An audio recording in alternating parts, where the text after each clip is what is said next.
Good evening, my fellow Americans. First, I should like to express my gratitude to the radio and television networks for the opportunities they have given me over the years to bring reports and messages to our nation.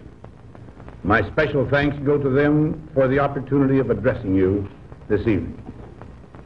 3 days from now, after half a century in the service of our country, I shall lay down the responsibilities of office as, in traditional and solemn ceremony, the authority of the presidency is vested in my successor.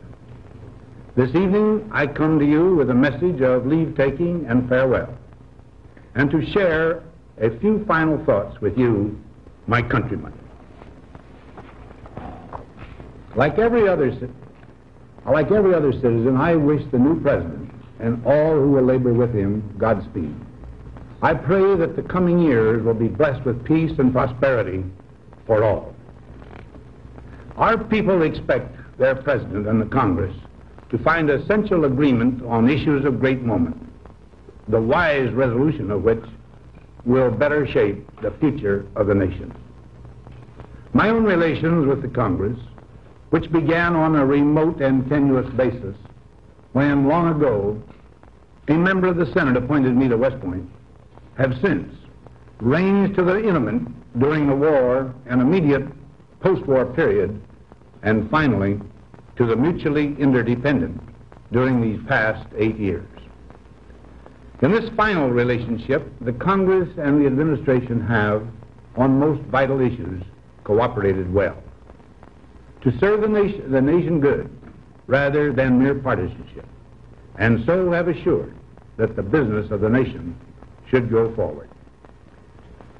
So my official relationship with the Congress ends in a feeling, on my part, of gratitude that we have been able to do so much together.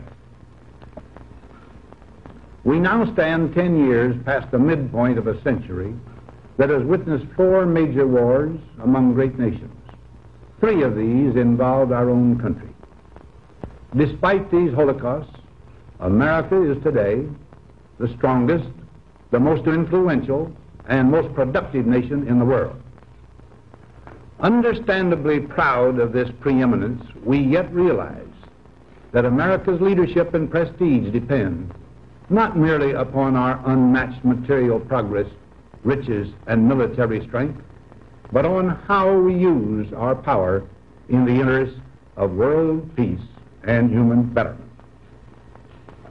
Throughout America's adventure in free government, our basic purposes have been to keep the peace, to foster progress in human achievement, and to enhance liberty, dignity, and integrity among peoples and among nations. To strive for less would be unworthy of a free and religious people. Any failure traceable to arrogance or our lack of comprehension or readiness to sacrifice would inflict upon us grievous hurt, both at home and abroad. Progress toward these noble goals is persistently threatened by the conflict now engulfing the world. It commands our whole attention, absorbs our very beings. We face a hostile ideology, global in scope, atheistic in character, ruthless in purpose, and insidious in method. Unhappily, the danger it poses promises to be of indefinite duration. To meet it successfully, there is call for not so much the emotional and transitory sacrifices of crisis, but rather those which enable us to carry forward steadily, surely, and without complaint, the burdens of a prolonged and complex struggle with liberty, the stake. Only thus shall we remain, despite every provocation, on our charted course toward permanent peace and human betterment. Crises there will continue to be. In meeting them, whether foreign or domestic, great or small, there is a recurring temptation to feel that some spectacular and costly action could become the miraculous solution to all current difficulties. A huge increase in newer elements of our defenses, development of unrealistic programs to cure every ill in agriculture, a dramatic expansion in basic and applied research. These and many other possibilities, each possibly promising in itself, may be suggested as the only way to the road we wish to travel. But each proposal must be weighed in the light of a broader consideration, the need to maintain balance in and among national programs. Balance between the private and the public economy. Balance between the cost and hoped-for advantages. Balance between the clearly necessary and the comfortably desirable. Balance between our essential requirements as a nation and the duties imposed by the nation upon the individual. Balance between actions of the moment and the national welfare of the future. Good judgment seeks balance in progress. Lack of it eventually finds imbalance and frustration. The record of many decades stands as proof that our people and their government have, in the main, understood these truths and have responded to them well in the face of threat and stress. But threats, new in kind or degree, constantly arise. Of these I mention two only. A vital element in keeping the peace is our military establishment.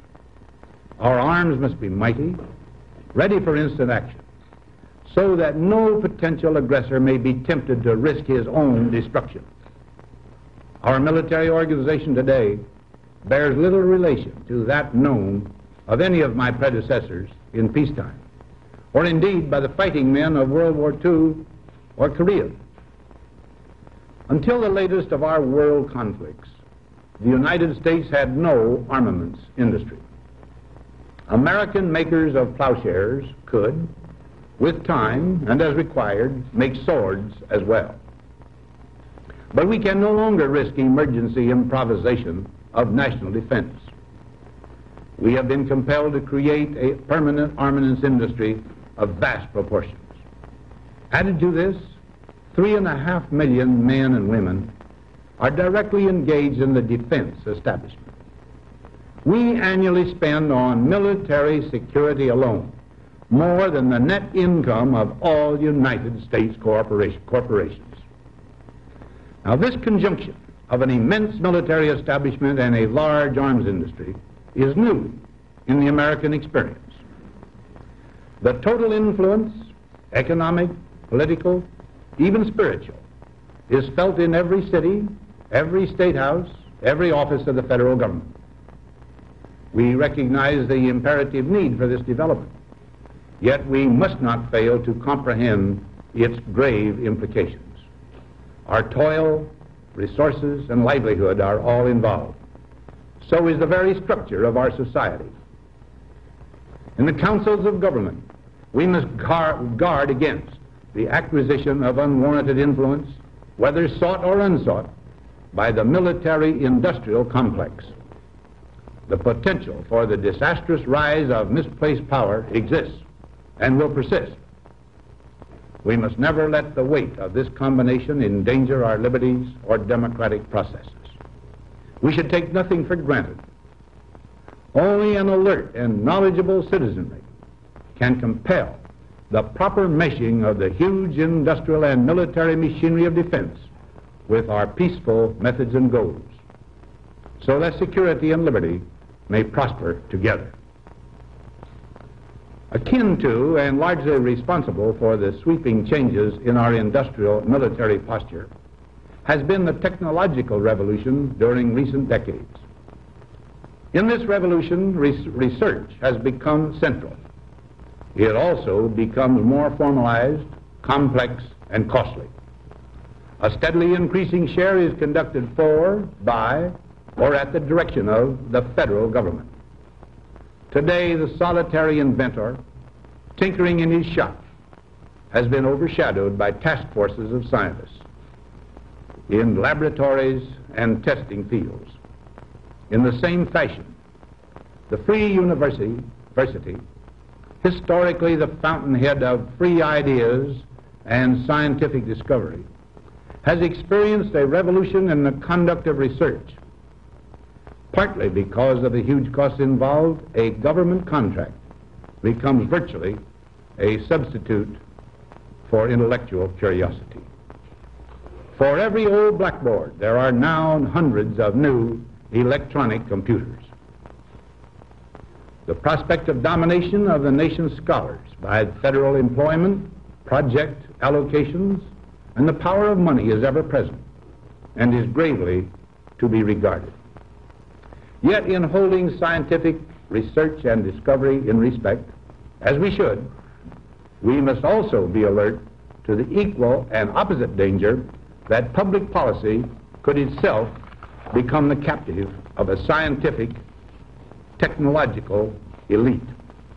It is the task of statesmanship to mold, to balance, and to integrate these and other forces, new and old, within the principles of our democratic system, ever aiming toward the supreme goals of our free society. Another factor in maintaining balance involves the element of time. As we peer into society's future, we, you and I, and our government must avoid the impulse to live only for today, plundering for our own ease and convenience the precious resources of tomorrow. We cannot mortgage the material assets of our grandchildren without risking the loss also of their political and spiritual heritage. We want democracy to survive for all generations to come, not to become the insolvent phantom of tomorrow.